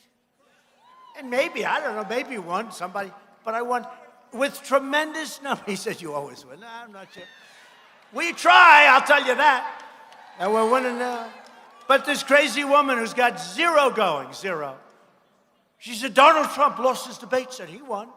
She was talking about how badly Mini Mike did. So she said, well, Donald Trump, no, I won every single debate. I won him against Crooked Hillary. I won him in the primaries, like 15 or 16 debates. And for some reason, sometimes you do say, it's not a big deal. Nobody watches her. Nobody cares. Nobody even knows who she is. I just made her famous, right? She's nothing. She's nothing. She's got no talent. Got nothing. She's probably got a little drive. That's how she keeps getting on television. Other people don't have her drive. But you know what? I said, that's really unfair. So I took out the polls, Time Magazine, Drudge, good guy Drudge. Drudge, we took out a lot of different things. And we put up the Drudge poll, the Time Magazine poll, and many others. And some of them had me down like at 91%, and then they'd have many people. And I can't really show it because many of those people are now great friends of mine. Some of them are great Republican senators. I'm not going to show results, but I'm holding it up just quickly. Glancing, I call it a glancing blow. But we won the debates. And I have this fake news person saying, Donald Trump did very poorly in the debates. I won every debate, easily. I never did it before. Remember my first question? I said, Rosie O'Donnell. It was one of my best answers. Rosie O'Donnell, who violated the campaign finance laws as badly as anybody I've ever seen, and nothing happens to her, right? And yet, Inesh violated that. He made a little mistake, and they want to destroy him. So we pardoned him. We pardoned him. By the way, he made a mistake. Rosie O'Donnell, that was a massive violation of the campaign finance laws. But Dinesh D'Souza, they wanted to put him in jail. I don't know, I think he might have even gone to jail for a period of time for doing something that was really very understandable. Rosie O'Donnell, 5 times, what she did is incredible. Nothing happens. And then she gets on and says, what a bad guy I am. I'm not a bad guy. But it's really a disgrace. It's a disgrace. I'm glad they didn't do anything with it, frankly, because you don't want to do for something like that. But you know what? How do they take it? We have 2 sets of justice in this country. It's no good. It's no good. It's no good. You know the thing we're working on right now. We're trying to get fairness for a certain person who's been treated very unfairly. A man who had a juror who was a radical anti-Trump person. And she didn't say that when she went up there. And she became the foreperson of the jury. And she did terrible things and said terrible things. And you know how they caught her? When he was convicted, and then a statement was made, she started jumping up and down, screaming, yes, yes, and started telling everybody how, they said, wait a minute, wasn't she just a juror? The woman was totally biased. How do you do this? So I fight. Look, I fight. A lot of times it's not worth it, but I got to fight for fairness. I got to fight for fairness. Got to fight for fairness. It's a very unfair system. I guess it's called the swamp. I just, when I said drain the swamp, it was a nice phrase. I never liked the phrase. When I was campaigning, somehow the phrase came up, sir, I think we have a phrase, drain the swamp. I said, I don't like it. That's too hokey. But one day I was at a big arena, 25,000 people packed before the election. And I said, and we will drain the swamp. The place went crazy. I said, wow, you never know. You never know. Frank Sinatra said his best song, I won't tell you which one because I'll ruin it for you, but his best song is the song that he thought would never make it, the song that he liked the least. But he said that's the one that was the most successful, that the people like. You never know. So I said, drain the swamp, and the people went crazy. I said, whoa. I said, let's try that again. And the next time I did it again and again and again, I only didn't know how disgusting and dirty the swamp is, and a lot of the media is a big part of the swamp. So my administration is protecting your Social Security, your Medicare, and is fighting to give you great health care. We're defending your right to keep your doctor and your plan. We're defending that right. You're going to have that right back. We're going to cancel that Obamacare if we can win the case, and we're going to give you great health care. And we're making health care better and much cheaper while premiums more than doubled in the last 5 years before I took office. We're managing it very well. We got rid of the individual mandate, by far the most unpopular thing, where you had to pay a lot of money for the privilege of not having to pay for bad health care, right? We got rid of it. And it was upheld in the Supreme Court, what we did. We get sued everything we do. If we move, if we take 10 steps, right or left, we get sued. And we're now offering plans that are up to 60% less expensive. We're going to make healthcare a big part of this campaign. We're protecting people with pre-existing conditions, and we always will. That's why, if we are successful, you know, we're in the Supreme Court to try and get rid of this, the carcass. It's a carcass known as Obamacare, but we're running it much better than they did. Remember when they had, this was the greatest, the $5 billion website, right? $5 billion. It was supposed to cost $5 million. I have a son at home. He's 13. He's a genius with computers. Hi, Dad. What's up, Dad? Dad, get out of here. Hey, listen, I'm the President of the United States, man. Don't talk to you. Dad, come on, Dad. Can't you see I'm playing with my computer? The guy talks to me, and he's working with his computer. These guys are genius. You know, they grow up with like walking, right?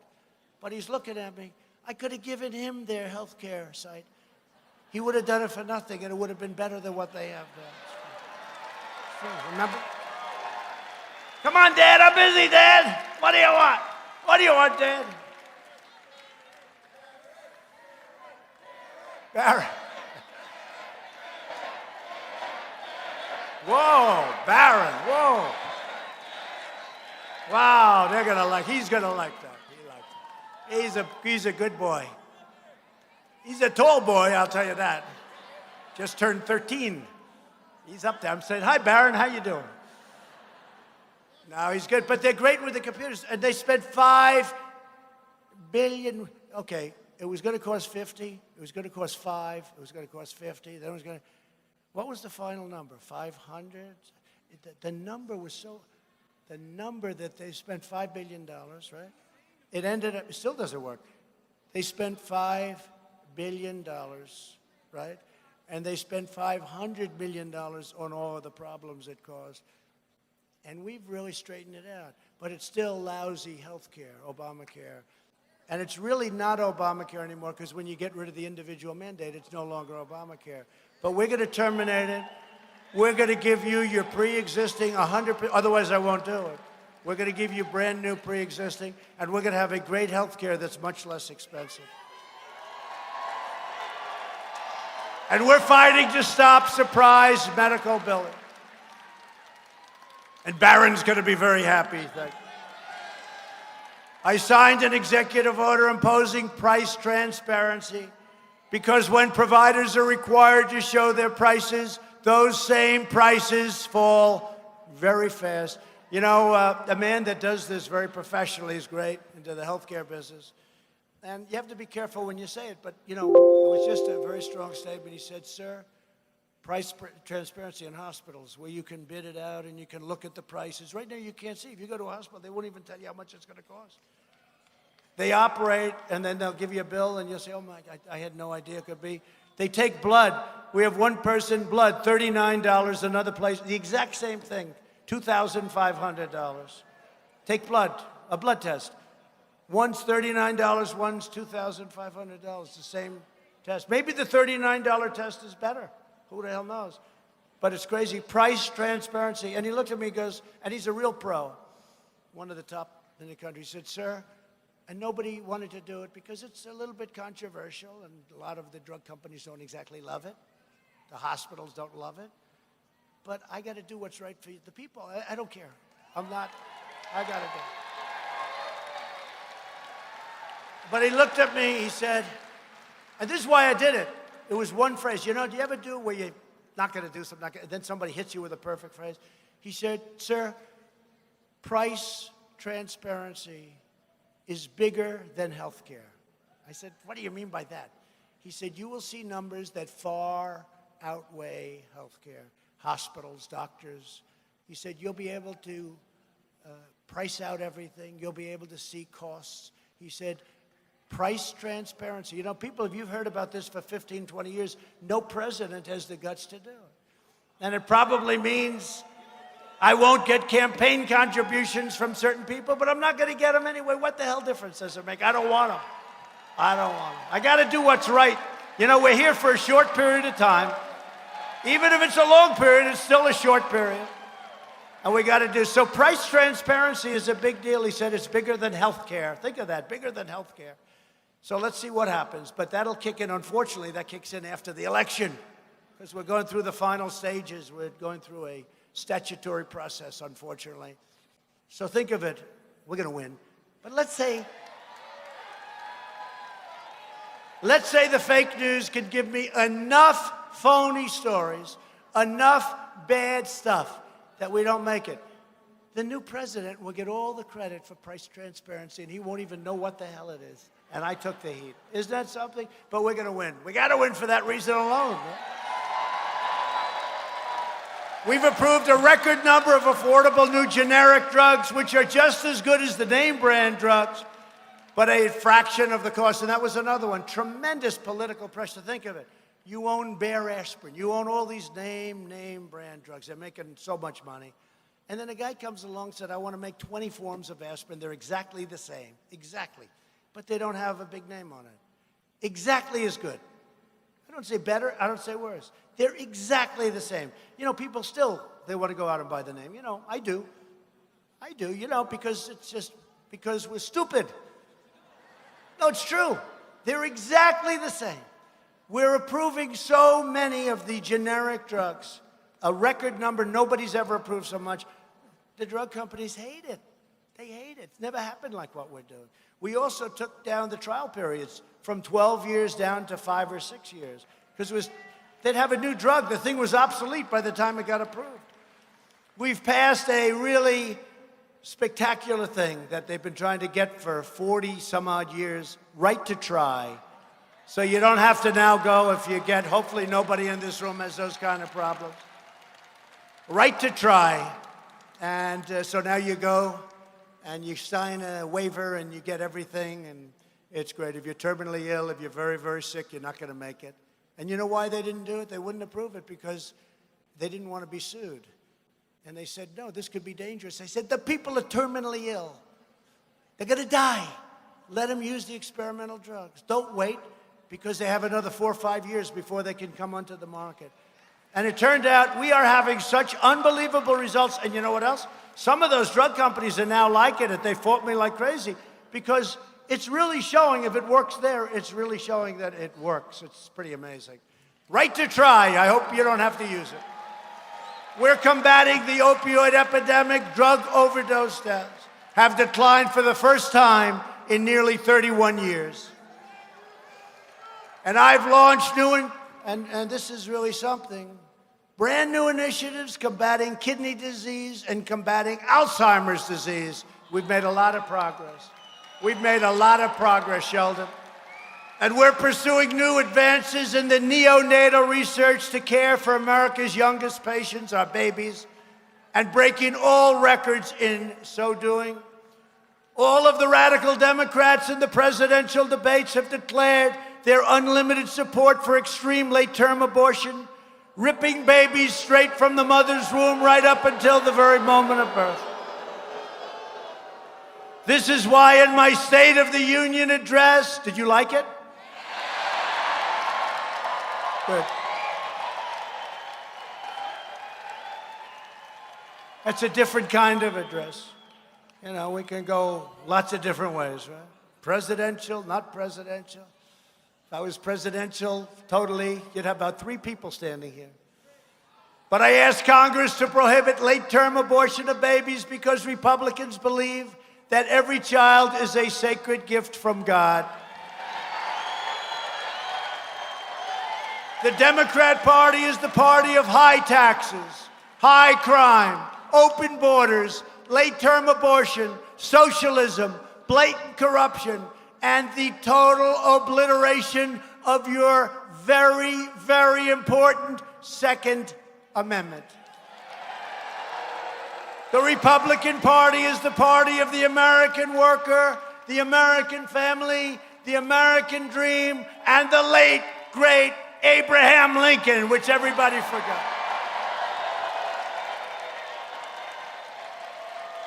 Republicans are fighting for citizens from every background, every community, and every single walk of life. We are the party of boundless optimism, excitement, energy, and enthusiasm. We are wealthy, right? We are. Are we enthusiastic?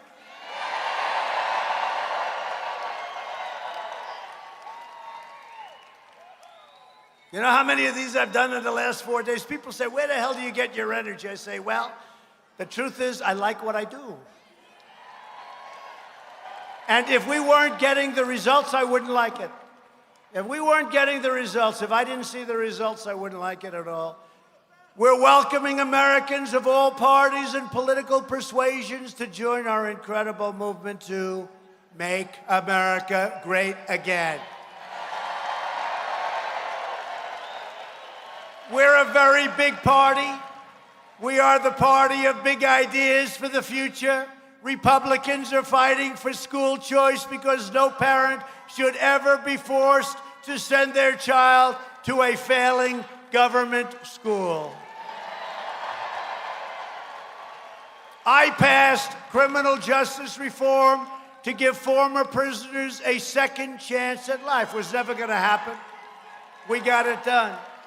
This could not have been done by anyone but the Republican Party and ourselves. You know, the Democrats have tried for years. They couldn't get it done. We got it done.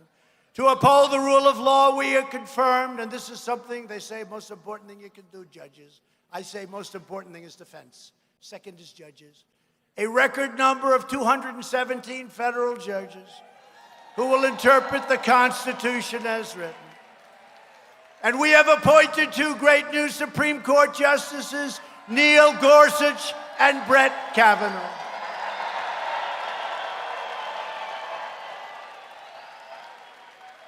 I recognized Israel's true capital and opened the American Embassy in Jerusalem. And we recognized Israeli sovereignty over the Golan Heights.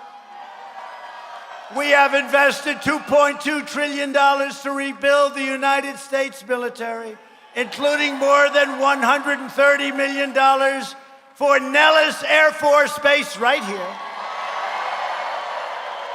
And we just created the 6th branch of the American Armed Forces, the Space Force, 72 years.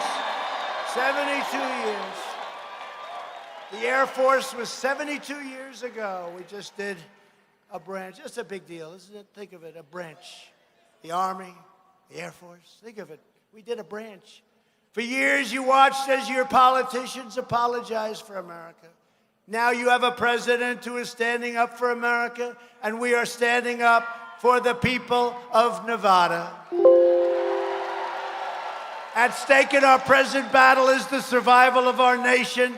If you want your children to inherit the blessings that generations of Americans have fought and died for to secure, then we must devote everything we have toward victory in November of 2020, November 3rd. November 3rd. Only this way can we save the America we love. and drain the Washington swamp once and for all. With your help, we will lift millions more of our citizens from welfare to work, dependence to independence, and poverty to prosperity. Together, we will elect a Republican Congress to create a fair, safe, sane, and lawful system of immigration. We will continue to enact new trade deals that result in more products proudly stamped with that very beautiful phrase, made in the USA.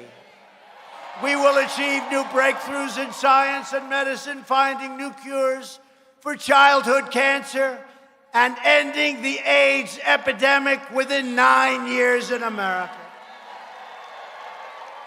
And we will land the first woman on the moon and become the first nation in the world to plant its flag on Mars. We will defend privacy, free speech, religious liberty, and the right to keep and bear arms.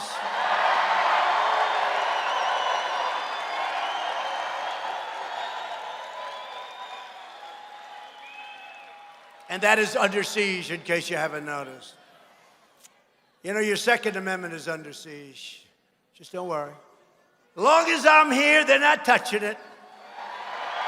Above all, we will never stop fighting for this.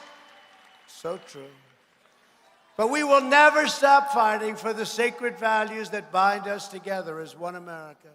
We support, protect, and defend the Constitution of the United States. We stand with the incredible heroes, and they are heroes, we love them, of law enforcement. We believe in the dignity of work and the sanctity of life. We believe that faith and family, not government bureaucracy, are the true American way. We believe that children should be taught to love our country, honor our history, and to always respect our great American flag. And we live by the words of our national motto, "In God we trust." From Carson City to Reno to right here in Las Vegas, we stand on the shoulders of red-blooded American patriots who poured out their heart, sweat, and soul to secure our liberty and to defend our great, beautiful, lovely freedom. Freedom. Freedom. Freedom! Nevada was founded by pioneers and prospectors, miners and cowboys, who tamed the frontier, raised the mighty Hoover Dam, that's a beauty, transformed the barren desert into a shining oasis, lit up the lights of the Las Vegas Strip, and helped to make this the greatest nation ever to exist on the face of the earth. And we are making it greater than ever before. Proud citizens like you help build this country. And together we are taking back our country. We are returning power to you, the American people. With your help, your devotion, and your drive, we are going to keep on working. We are going to keep on fighting. And we are going to keep on winning, winning, winning. We are one movement, one people, one family, and one glorious nation under God. America is thriving like never before. And ladies and gentlemen of Nevada, the best is yet to come.